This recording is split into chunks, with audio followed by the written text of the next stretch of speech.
tarde.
Así le dijo el maestro: dejen que los niños vengan a mí y que ninguno de ustedes se lo impida, y que sea la última vez que en asuntos como estos no sea yo quien decida. Ok, no lo subestimen, denle en el break, y de ahora en adelante esto vale como ley. ¿Es que acaso no se dan cuenta que en el reino de los cielos cosa pura es lo que entra? Y si no son ellos, ¿quiénes serán? ¿Los terribles moralistas? No, de seguro si me conocieran cuenta se dieran que ninguno de ellos está en mi lista. Hey, los que escriben con la mano y borran con el codo, de seguro no me los banco de ningún modo. Si quieren bailar y jugar, no los detengan, dejen que los niños hacia mí vengan. Somos niños, queremos ver al maestro.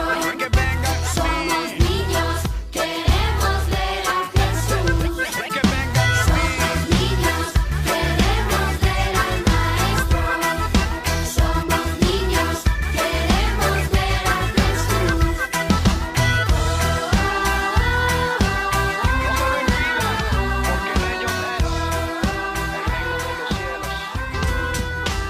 Y así le dijo el maestro: dejen que los niños vengan a mí y que ninguno de ustedes se lo impida, y que sea la última vez que en asuntos como estos no sea yo quien decida. Ok, no lo subestimen, denle en el break, y de ahora en adelante esto vale como ley. ¿Es que acaso no se dan cuenta que en el reino de los cielos cosa pura es lo que entra? Y si no son ellos, ¿quiénes serán? ¿Los terribles moralistas? No, de seguro si me conocieran cuenta se dieran que ninguno de ellos está en mi lista. Hey, los que escriben con la mano y borran con el codo, de seguro no me los banco de ningún modo. Si quieren bailar y jugar, no los detengan, dejen que los niños hacia mí vengan. Somos niños, queremos ver al maestro. Que vengan. Somos niños, queremos ver a Jesús. Que vengan. Somos niños,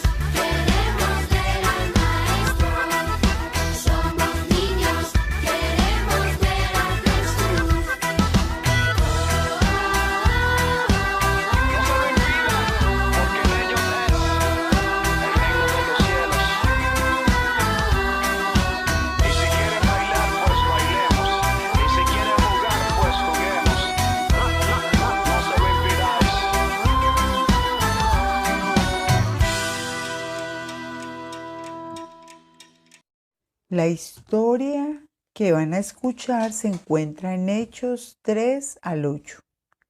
El poder de Dios en acción. En los primeros días de la iglesia, a los seguidores de Jesús se los llegó a conocer por su amor unos por otros.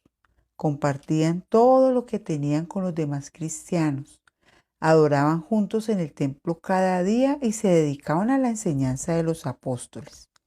Comían juntos con alegría en el corazón. Muchas personas en Jerusalén estaban asombradas al ver las señales y las maravillas, los milagros realizados a través de los discípulos. Un día, mientras iban a orar al templo, Pedro y Juan, dos de los seguidores más cercanos de Jesús, se encontraron con un hombre que no podía caminar. El hombre les pidió dinero, pero Pedro no tenía. En cambio le dijo: en el nombre de Jesucristo, levántate y camina. De inmediato el hombre se levantó. Todos los que vieron lo que había sucedido quedaron maravillados. Sin embargo, no todos estaban contentos al ver lo que hacían los seguidores de Jesús. Los líderes religiosos judíos, el sumo sacerdote, los fariseos y los saduceos los despreciaban. No creían que Jesús fuera el Mesías y los exasperaba la enseñanza de los discípulos sobre la resurrección de Jesús. Cuando vieron ese milagro y que la multitud escuchaba la predicación de Pedro y Juan, los líderes hicieron arrestar a los discípulos. Les ordenaron que no volvieran a hablar de Jesús. Cuando vieron ese milagro y que la multitud escuchaba la predicación de Pedro y Juan, los líderes hicieron arrestar a los discípulos. Les ordenaron que no volvieran a hablar de Jesús, pero ellos se negaron. Es mejor obedecer a Dios antes que a cualquier autoridad humana, dijeron.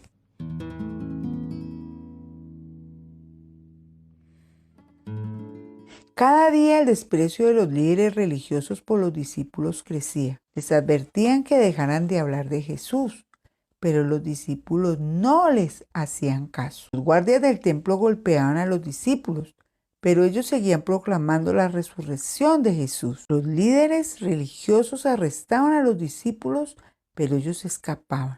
Al parecer, estos líderes no podían hacer nada para detener a los discípulos. Tiene que haber algo que podamos hacer, pensaron. El grupo debatió hasta que Gamaliel, uno de los maestros más respetados entre ellos, les llamó la atención. Manténganse alejados de estos hombres y déjenlos en paz, porque si este plan o esta obra tiene origen humano, fracasará, pero si es de Dios no podrán vencerlos. Tal vez hasta se encuentren peleando contra Dios.